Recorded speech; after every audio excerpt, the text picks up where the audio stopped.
সে আমাদের একটা জামালা নিয়ে ওর কাছে আমরা গেছি, জয়নাল মোল্লার কাছে।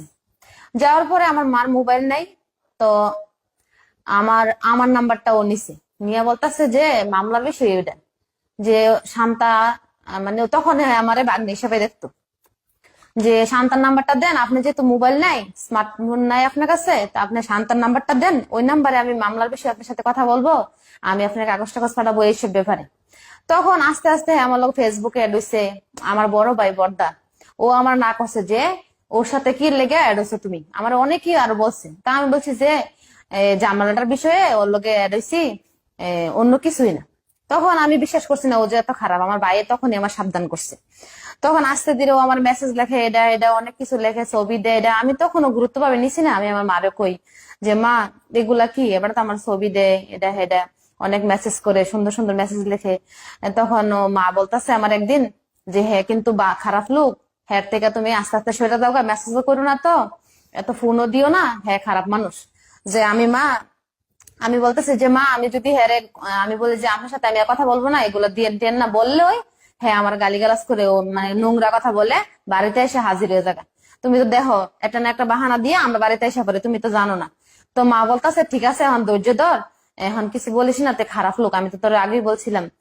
এরপরে এগুলা বলতে বলতে হঠাৎ একদিন বিদেশ চলে গেছে হজ করতে, হজ নাকি করব। তো হজ করতে গেছে, তখন আমার মা বলতেছে যে এখন মকা আছে, তুই তার ব্লক দিয়ে দে, তে খারাপ মানুষ, তে যখন 2-3 মাসের লেগে হজ করতে গেছে, এখন ব্লক দিয়ে দিলে এখন আর কিছু করতে পারবো না। তা আমরা যেহেতু হিন্দু, মান সম্মানের বই এতদিন সমাজের কারো কাছে বলি নাই, বা হ্যাঁ ওই ভাই রহিম পারভেজ চেয়ারম্যান, বর্তমান চেয়ারম্যান, মাঝে কয়েকজন টুকটাক মানুষের কাছে আমরা বলছি, সবার কাছে বলি নাই, কারণ হিন্দু তো আমরা একটু ভয় পাই মান সম্মানের। তারপরে যখন আমার মা বলছে যে হ্যাঁ ব্লক দিয়ে দেয়, আমি ব্লক দিয়ে দিচ্ছি। ব্লক দেওয়ার পরে হ্যাঁ যেমন কুত্তা পাগল হয়ে গেছে, হ্যাঁ নানা জায়গায় ফোন দেয়, আমি কি করি, আমি কই যেতেছি, নানা রকম পুরুষের সাথে, আমাদের এলাকার অনেক মানুষের সাথে জড়াইয়া আমারে অনেক বদনাম দিছে, ভালো ভালো মানুষের সংসারে আগুন লাগাই দিছে, এরকম বদনাম দিছে যে আপনার হাজবেন্ডের সাথে ও এখানে গেছে ওইখানে গেছে, এরকম নানা ধরনের অনেক মানুষের সংসারে আগুন লাগাইছে, আমাকে মিথ্যা অপবাদ দিছে, অনেক কিছু করছে। করার পর যখন পারে না, এরপর যখন আর হজ করা শেষ, বাড়িতে আসছে, আসার পরে এই দিন রাত্রে অন্য সময় হ্যাঁ ডাকাতায়, হ্যাঁ ডাকা হের বাড়ি আছে, হের বাড়ি না হের বাইরের বাড়ি ওইখানে থাকে, কিন্তু ও না থাকে, ওর সাথে সাথে ওই দিনই রাত্রে 1টা বাজে আমাদের বাড়িতে এসে হাজির, দরজা নক করতেছে, টুকা দিতেছে। তখন আমার নানি খুলে না, বয়স্ক মানুষ, ভয় ফাজ কি নাকি এত রাত্রে।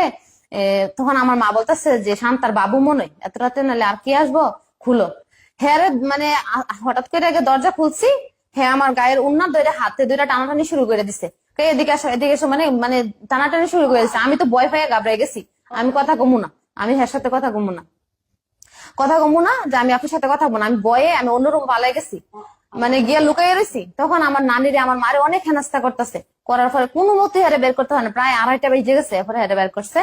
হ্যাঁ পরের দিন আসে, পরের দিন বিকালে আসছে, মানে প্রত্যেক দিন আসা শুরু করছে। না পাইরে আমার মা চেয়ারম্যানের কাছে গেছে, হ্যাঁ চাচাতো ভাই রহিম পারভেজ ওনার কাছে গেছে, হ্যাঁ বলতেছি। এবার যাওয়ার পরে রহিম পারভেজের কাছে গেছে, উনি বলতেছে যে কি বিষয় নিয়ে তোমার, কি বিষয় নিয়ে ডিস্টার্ব করে আমাকে, এমন এমন কথা। তাহলে তোমাদের থেকে যদি টাকা পানো, টাকাটা দিয়ে দেওয়া যাইবো না। তো উনি 1 সপ্তাহের ভিতরে আমাদের থেকে সবগুলা টাকা নিছে।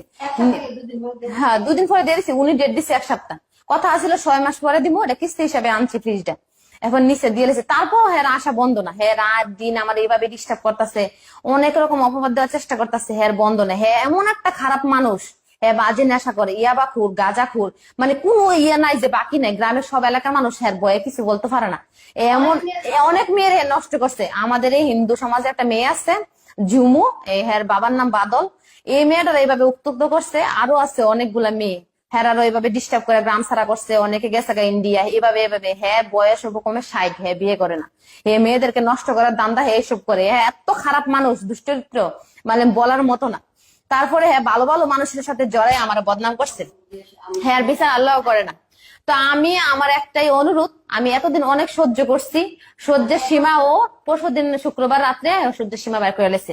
গ্রামের হ্যাঁ 20-25 জন হইব, এর সাথে আসিল অনেক মানুষ আসিল, আমি সবাইকে চিনি। ও নিয়ে আমাদের বাড়ির আশেপাশে গেটের সামনে সামনে হামলা দিছে, আমরা কিছুই জানি না, আমরা ঘুমা, আমাদের ঘরে নাকি পুরুষ লোক আছে। এই বদনাম দেওয়ার পরে আমরা সমাজে মানে মুখ দেখানোর মতো নয়। এখন যদি এত কিছুর পরে যদি আমরা মুখ না খুলি, তাহলে আমাদের বলবো যে না, মানুষে বলবো কি গ্রামবাসী যে আমরা সত্যি এগুলা করি। লাস্ট পর্যন্ত না পারে এখন আমরা আইনের আশ্রয় আসছি, এখন আমরা বিচার চাই। এটার বিচার কি হ্যাঁ কঠিন বিচার হইব। এরপরে যদি কোনো কিছু ক্ষতিও আমার ফুলারে কইছে কিডন্যাপ করে নিবো, আমার বাইরের কাছে ফোন দে আমারে কিডন্যাপ করবো, আমার পার্লার ভাঙবো, আমার বাড়ি ভাঙবো, সবকিছু করব। যদি এরপরে কোনো কিছু হয়, এর লেগে দাঁড়িয়ে থাকবো জয়নাল মোল্লা, বিএনপির নেতা জয়নাল মোল্লা, আর কেউ না। এর পিছে আরো অনেক মানুষ আছে, হেরই নাম কইলাম কারণ হেরা সরাসরি আসে নাই, হে আসছে তার লেগে হের নাম বলছি। যদি কোনো প্রকারে ক্ষতি হয় তার লাগে দায়ী থাকবো জয়নাল মোল্লা। আমার এতটুকুই অনুরোধ সবার কাছে, আমি যেন বিচার পাই।